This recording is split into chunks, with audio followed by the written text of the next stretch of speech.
I refuse to fear. It's not like I am not afraid. No, everybody is afraid. It's human nature to fear, but I am empowered to refuse to be afraid.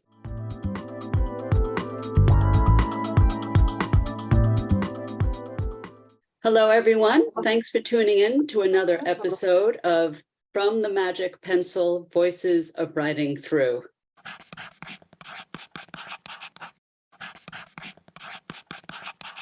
This is Sue Guiney. I'm founder and executive director, and I have the great pleasure today of speaking with someone I've known for years, actually. This is Dara Hout.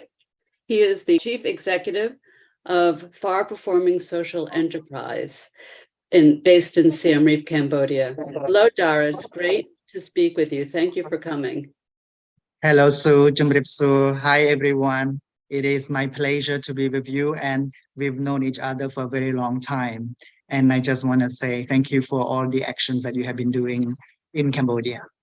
Oh, well, actually, it really is my pleasure. I don't just say that, it's really true. If you could just explain to everyone what Phare is and how it grew. Not everyone will know about this amazing circus that you have helped put together and run for these years. Could you explain it a bit? Thank you. In a nutshell, Phare is a Pride of Cambodia. It is an amazing organization, local organization, that has been in existence for 30 years, providing opportunities to transform life for young people who come from difficult socio-economic background. Next year will be 30 years anniversary of Phare Punlu Salapak, the school, which means brightness of the arts. I work with the social enterprise. We just celebrated 10 years in February. It's been 10 years of roller coaster ride. So what we do is creating a creative economy in Cambodia, which is new. It is not a widely acceptable career. There's not a lot of employers. So our job is to create an ecosystem, a vibrant economy on the creative sector.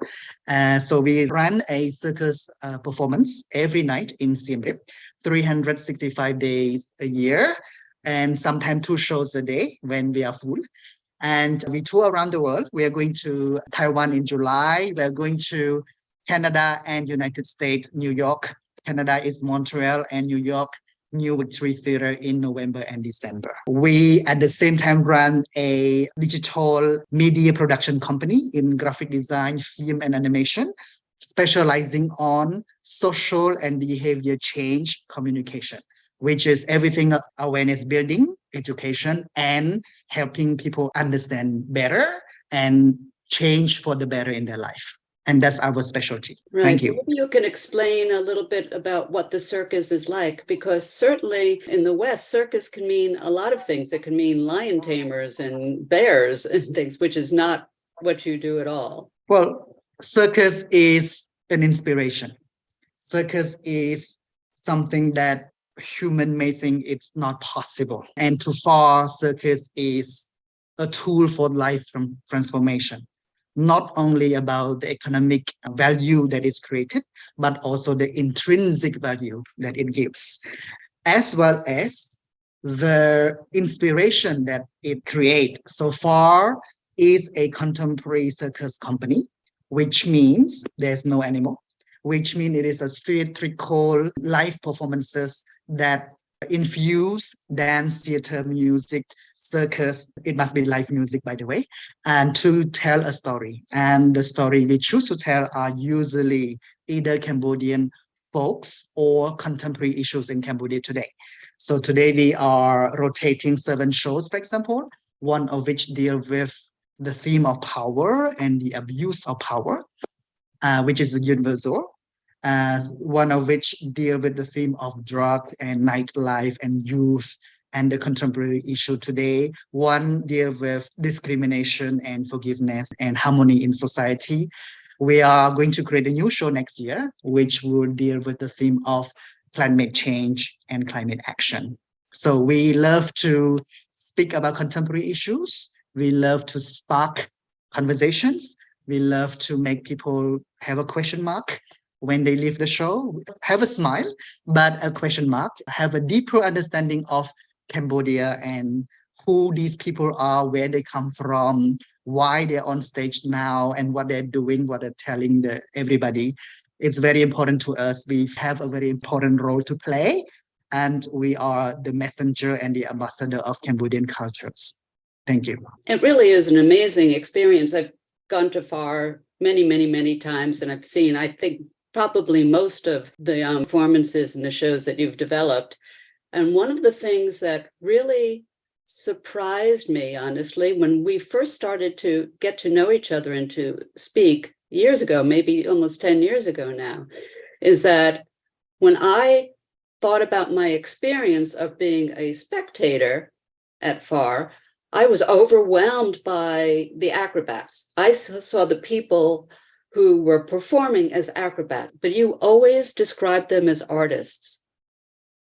And I thought that that was wonderful, because people don't necessarily think that that kind of very athletic activity is actually artistic as well. Art is a very wide subject, and it can mean anything to anyone. And in the context of different development of each country and society, it have also different nuances to understand. Even the word creativity in Cambodia, we always have a debate here in this society about preservation, about conservation, and about development, about creativity, and how much we allow creativity to happen. How do we give complete freedom? An artist is someone who bring in new ideas, really, to me, someone who help us question things, bring in a critical subject sometimes. So theme of sexuality, for example, and forgive me for saying this, when I hear the political debate in the United States about LGBTQ, human rights, and even the woman's right to abortion, in Cambodia, we laugh at that. It's like, no, that's her right. She choose what she want to do. So very different context. Of course, Cambodia doesn't have the religious value that the American have. We describe them as artists because they have two very important contributions to the society. One is instrumental value of the arts in the society, the economic value. Phare is an icon in Siem Reap. If you have not been to Angkor Wat, you have not been to Cambodia.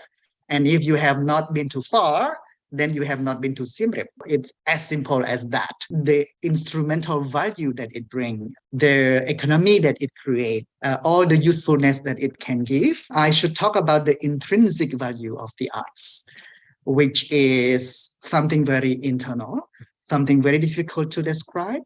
But imagine you are a poor person in Cambodia. You get to see Phare. And then you see a person jump 5 meters into the air, land on the shoulder of another person. That is very difficult to explain and to help a young person build their confidence, because all their life they learn not to trust, because they have been poor, they survive on their own, many of them on the street. So trusting themselves to jump 5 meters and even trust another person to hold you when you land, that's very difficult. And that's the value we bring. Wow, we can do that. We always work together to decide the theme of the performances, the subject matter we want to talk about, and what our artists care about. So our artists are all creators of ideas and inspirations. And that's why I love them and I call them artists. Yeah, that's a fantastic answer. And it also brings up how there's the role of the arts in society. There's also the role of the arts in an individual's life.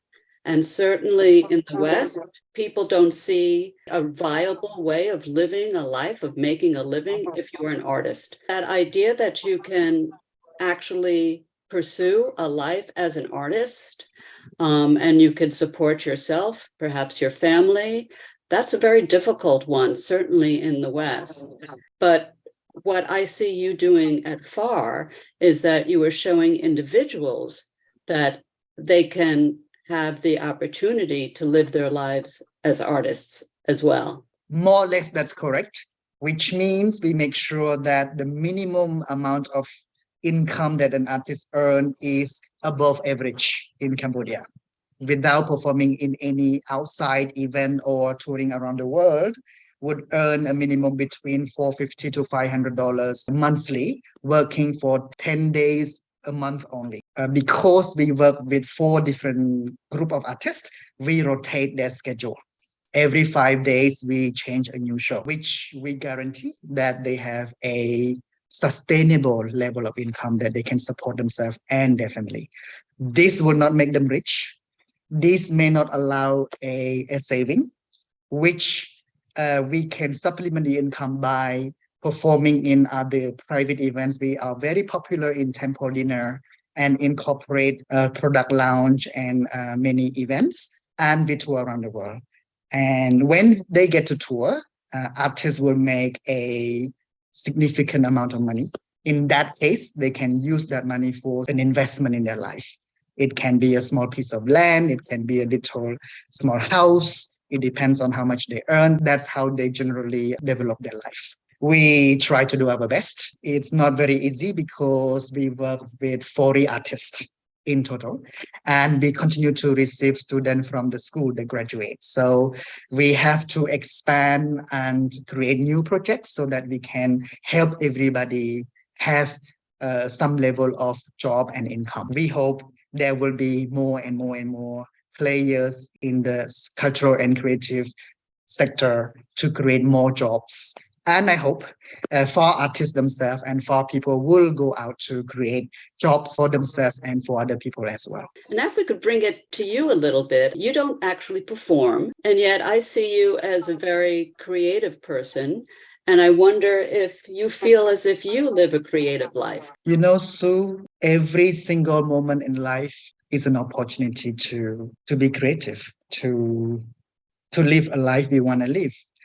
And though I am not a creator of a performance, I am a producer. So I make sure the team work well together. And I make sure we have a product market fit. Though we can be very creative, we can be experimental. At the same time, we need to be financially viable. As I lead the team, it requires a strong level of creativity. For example, if we were not creative, we would not have survived COVID. It has been very, very difficult. And I give credit to my American colleague, Craig Dodge, our director of sales and marketing. He came up with the idea of invite a family to the circus. People can buy that contribution online, and we would use that contribution to invite for free Cambodian families to the circus. Thanks to that and many other actions we do, including changing the whole Phare experience to have street food, pre-show entertainment. Now it works so well. People come very early for the food and for the pre-show entertainment.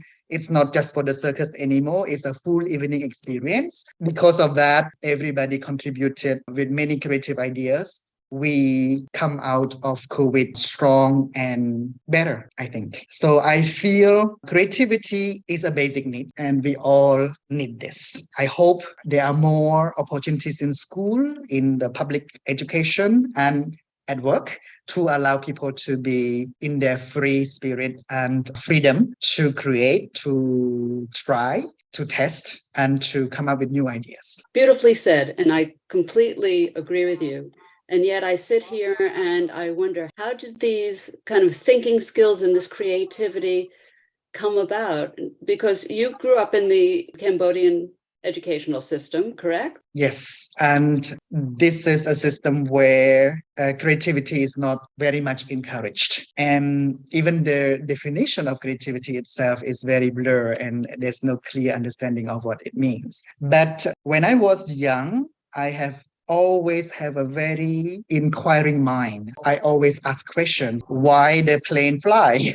How does it fly? Why there is a picture on TV? And I always try to find answers to many of my questions. I think the habit of asking questions, finding answers, double checking, reconfirming information trying new things, not afraid to make mistake, allow for room of some level of mistake that help us go to the new level. So I think that helps me to create a culture in my organization. And that's very important. As a creative organization, I have always emphasized and re-emphasized to the team, we are a creative organization, which means we continue to learn, to develop, to document what we learn, and to try and to test. And we allow some level of mistakes so that everybody have the freedom to try new things. The artists in Phare, did they all come from the school in Battambang? Yes. Now, you did not go to the school in Battambang, did you? I did. You did. That's why I'm here. In fact, I never thought I would work for Phare or any NGO because I never loved the idea of an NGO because I never thought it is the long-term answer to the social problem that we have. I was wrong because I was naive. I was not in the world of NGO, so I have this preconception from the outside. Now that I am very much involved with Phare, I understand how things work. And I can say in the world of NGO and social development, there are a lot of level of social innovation and accountability. So now I stand corrected that I thought not correctly before, that I never wanted to work for an NGO. But I don't work for the NGO now. When Phare invited me 10 years ago, they introduced me to the idea of social enterprise. And I love it because that's who I am. My family have always done small businesses and I have always helped their businesses when I was very little. I have always worked in businesses and I think it creates value. It has to evolve though to be good for the people and not only for the few. So because I was a student of the school, I learned music and painting a little bit. And I was an interpreter for a group of European artists who arrived to do a 2-week circus dance costume music workshop. And then they toured in the remote rural area of Cambodia in Samlot and Thailand, where the Khmer Rouge just left, even in the year 2000. There are parts of Cambodia that Khmer Rouge was still in control. The people living in that area are very at risk of landmines and HIV, AIDS, and malaria and dengue fever. So we went there to perform and educate. And when I left Battambang, I always worked in airlines and airport and hospitality. So we keep very good contact with each other. The Phare artists tour around the world all the time. So I see them at the airport because I was working at the airport. So we keep very good contact. And because Phare also organized Tini Tinu, which means here and there, International Circus Festival every year, I make it a point that I go see them when they're in Phnom Penh in the festival. And that's how I can connect it to Phare and the people there. When they called me more than 10 years ago, they said they needed help. I said, well, I was working for a good career. I was in corporate world. I could donate because I was making good money. And then they said, no, they need me. They need what I have for the idea of sustainability. So they introduced me to social entrepreneurship. And I have no idea what it was. It took me 6 months to research. And I always thought that I need to make myself very successful, live a comfortable life, then I can help my society. And with the idea of social entrepreneurship, I love it. I live not a luxurious life now, but I live a comfortable life with a small family and I feel useful and impactful because every day, what I do, what I decide, help other people live a better life. And that is a great feeling. And that's why we just celebrated our 10 years anniversary. I have confirmed that I will stay with them as long as they need me in the next 10 years to really make sure Phare is really a pride of Cambodia. It's quite an achievement. 10 years in the NGO world is really something special, something to be very proud of. And I can say this because this year is the 10th year of riding through, which I find congratulations.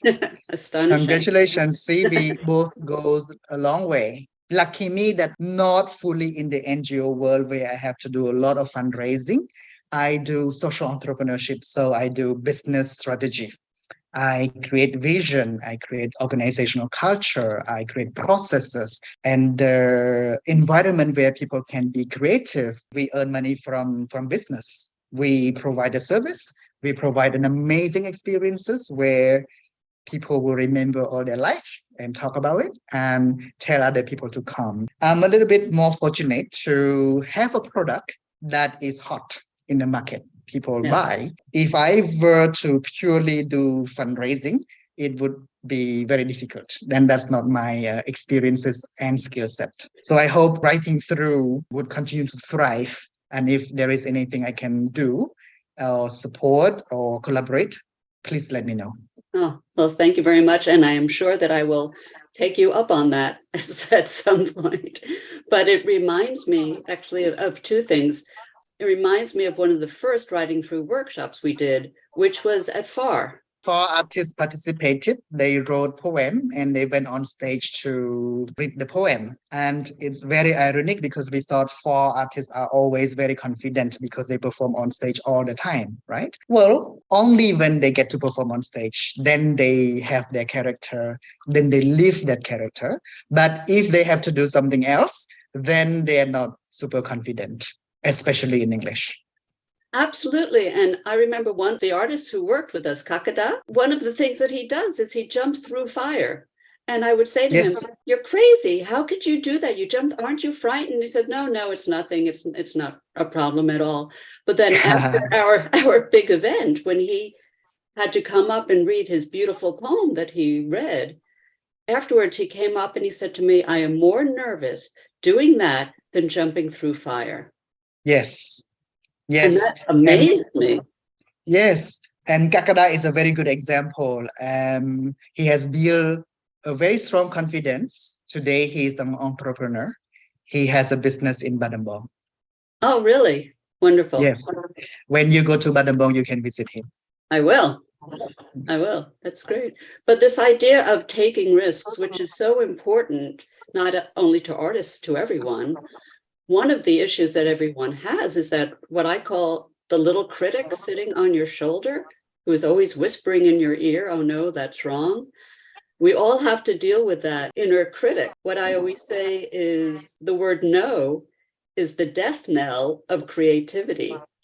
So how do you get rid of that little critic? How do you say yes despite your fears that might be telling you no? It is human nature to always fear something, the unknown, the new one. But it is the innovation, the new idea that help humanity move forward, that help us break through, evolve as humanity, right? And I have personally a value that says, fear no man, hate no man, and wish no man misfortune. It is a half quote from a book written by Napoleon Hill called The Law of Success. And this book was given to me 20 years ago by Lukrulum Vanak, who became my mentor for nearly 20 years. And because I live by these values, I refuse to hate. So no matter what happened, I don't hate. That's not me at all, because it consumes my energy. And why I waste my energy? I don't hate. I just, if I don't like something or someone, I just don't stay near them. That's all. And then the other one is fear no one, and I would say fear nothing also. It is a big empowerment statement to say, I refuse to fear. It's not like I am not afraid. No, everybody is afraid. It's human nature to fear, but I am empowered to refuse to be afraid. And especially in the field of creative sector, experimenting is always the norm. There is experimental theater, which anything goes, right? It can look very strange or crazy to many people, but it allows complete freedom to research, to test, to try new ideas. And especially for as a creative organization, we must make sure everybody is in a nurturing environment where they are free to test, to try, to experiment new things.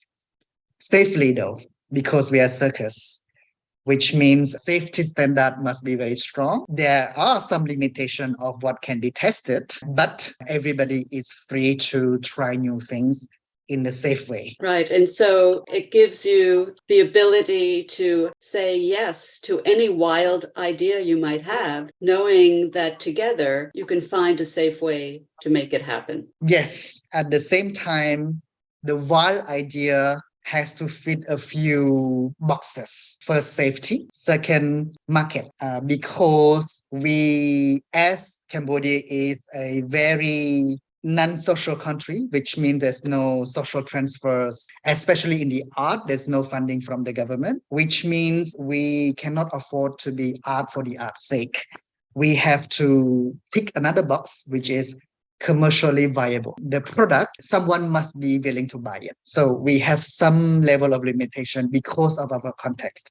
Otherwise, if we can be completely free, then we can go really experiment, can be really creative, because we don't have to worry that tourists don't buy the ticket. And tourists need something entertaining because they're here for holiday. So we have to always play a balance of creativity and entertainment. Right. That's a very basic issue that many artists find, is how to balance along that line of wanting to pursue your own creative impulses while also meeting the market. That is very difficult for artists, and it's contextual. So America may have a different support system or market, and Cambodia is a different reality. I would say though that because I come from business world, especially sales and marketing, so I understand the market. And then I had some level of understanding of the artist, because the teacher and the artistic director I work with today were the student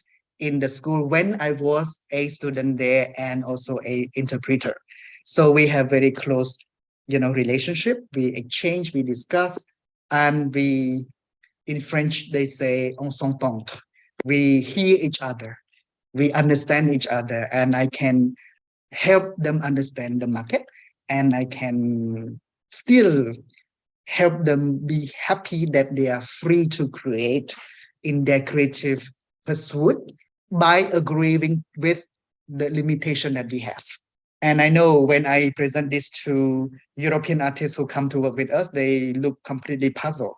Like, that's very strange, because in the Western world, creativity is complete freedom, which in Cambodia, we have to acknowledge the reality that we have. The people who buy the tickets today are tourists who have purchasing power, who are looking for an experience that is not experimental theater. So we have to understand the market, yet make sure the nurturing environment of creativity is not lost. Yes. And actually, I think that there is a difference between the European experience of being an artist, especially in theater and in music, and the American experience, because in Europe, in many of the European countries, there's a lot of governmental support. In the US, there's very, very little. A lot of playwrights, actors, musicians, they really have to figure out a way to make a living, and also to continue to nurture their own creative vision. And sometimes making a living takes all of your energy. It's very difficult. And there's often a sense that the only way that you could really be a creative who is living an artistic life within your own artistic sense is that you have to be wealthy to begin with. You have to have some other source of financial support, or you give up unless you are like part of the 0.0001% that somehow through luck or connections make it to the top. Very, very difficult. Well, I always talk about taking your creativity off of the page and into your life. And for instance, I'm a writer, but I find and have found the experience of creating and developing writing through to be one of the most creative acts I've ever done, and trying to help artists understand that there are many, many ways to be artists, and many ways to fulfill that artistic need that I think we all have within the reality of living a life and the economic needs. Yes, and just one point to illustrate here. Phare started as a social organization and remain a grassroots, deeply rooted local organization. There is a concept called social circus, which is using circus for social reintegration. Kids who may have problem at home or social problem or socioeconomic issues who find it hard to integrate into society because they are different, because they are poor, because of many reasons. Circus is used to answer to that issues, is to help build the confidence, to help them build an economic income, self-worth, self-value. This is a big concept. And then a social circus is now very popular around the world, which means the artists usually come not from a well-to-do family, not from middle income and upper income family. When I see other country, when I travel to developed countries, I see that those who choose to learn creative field and art usually come from well-to-do family because they can afford to learn and to take a career in this field, which is the opposite of Cambodia. The Cambodia is actually using it as a tool to help them build an economy. That's fascinating. I have one more question. I know that people will sometimes say to me, oh, but I'm not creative. And that gets me very frustrated. How do you respond to people who might say to you, oh, but I'm not a creative person?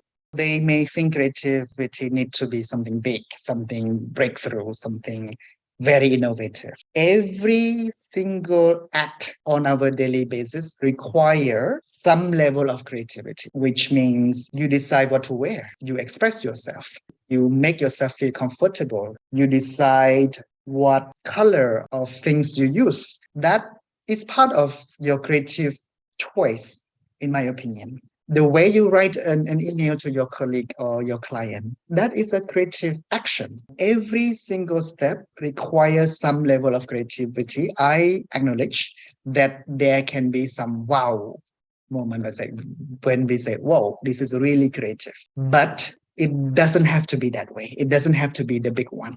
We just need to acknowledge and accept that we are all creative people. Otherwise, we won't live an enjoyable life. And because we are creative, we choose what to cook, what to wear, what to eat.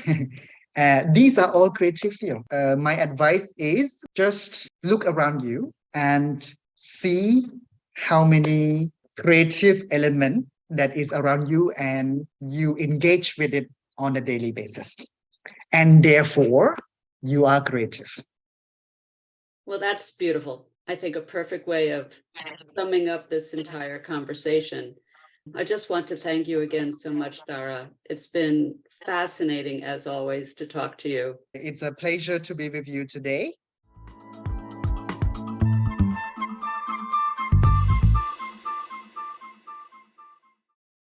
Thank you so much for listening.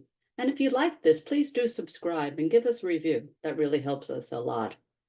If you want more information about Writing Through, who we are and what we do, please check out our website, www.writingthrough.org, or find us on Instagram, Facebook, or LinkedIn. Next month, we are joined by a very special guest, Ms. Jess Blackledge, Writing Through's former deputy director, who now lives in Edinburgh, Scotland, and works for the extraordinary, world-famous Fringe Festival. She's responsible for the creation of all sorts of interesting projects to engage the area's young people in the arts. It's such a wide-ranging and thought-provoking chat. I know you aren't going to want to miss it. Here's a clip. The thing that I always really like to hear from young people is when they co-create something with someone or with a group of people, because it's the agency they have over something and the pride that they feel and how empowered they feel when they have created something.